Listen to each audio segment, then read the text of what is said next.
Hi everyone, and welcome back to Art with Mrs. S. Today we're going to be drawing a little bit of a pumpkin still life, and we're going to add in a background using some designs, lines, and patterns.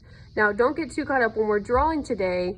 If your paper is tall or side to side, long ways, horizontal, vertical, it's going to be okay. Right now mine is vertical, and the first thing we're going to make here, we're going to start looking at how to add kind of form and value to a pumpkin. When I'm drawing a pumpkin, a lot of times when we were younger, we might just want to draw a circle with a stick on it, and it kind of looks more like an apple.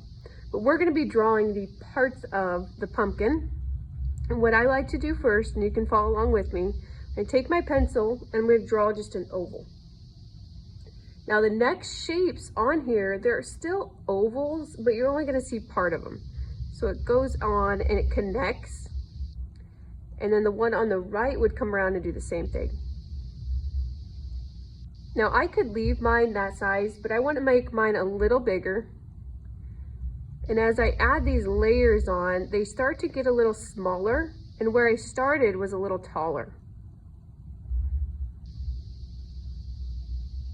You can start seeing more of that pumpkin shape form, almost like a spider branching out. I'm going to add in, while I haven't closed this gap up, I'm going to add in a stem. You can have your stem go straight up, you can have it be kind of curvy off to the side. You can have parts of it showing and overlapping. We're going to erase in between there. Now behind that stem, if you want to add in a couple more curves, that's going to make your pumpkin look more realistic. And right now I could leave that as it is, and I'm going to add in a little bit of a background. So if you're not too happy with your pumpkin yet, we'll get there.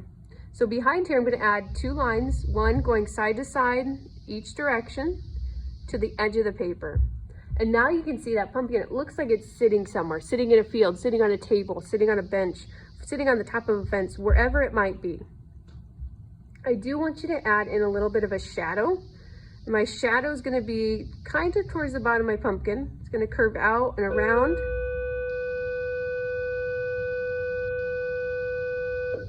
And then it's going to touch the bottom of that pumpkin again.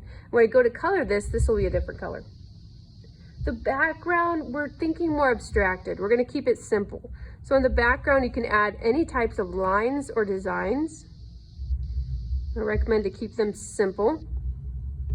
And I just did some curvies and straight lines. Yours could be all curvy. And within each of those blocks, add a simple pattern.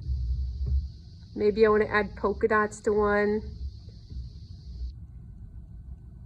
And you could do the same down at the bottom, but I'm going to kind of keep some areas completely plain, and that'll help me out later too.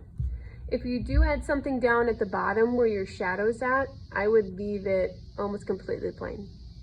So now I have my pumpkin, I have my background, I have my shadow, and I'm going to be good to go to start some outlining and adding color. Thanks for joining me today. I can't wait to see the start of your pumpkin drawings.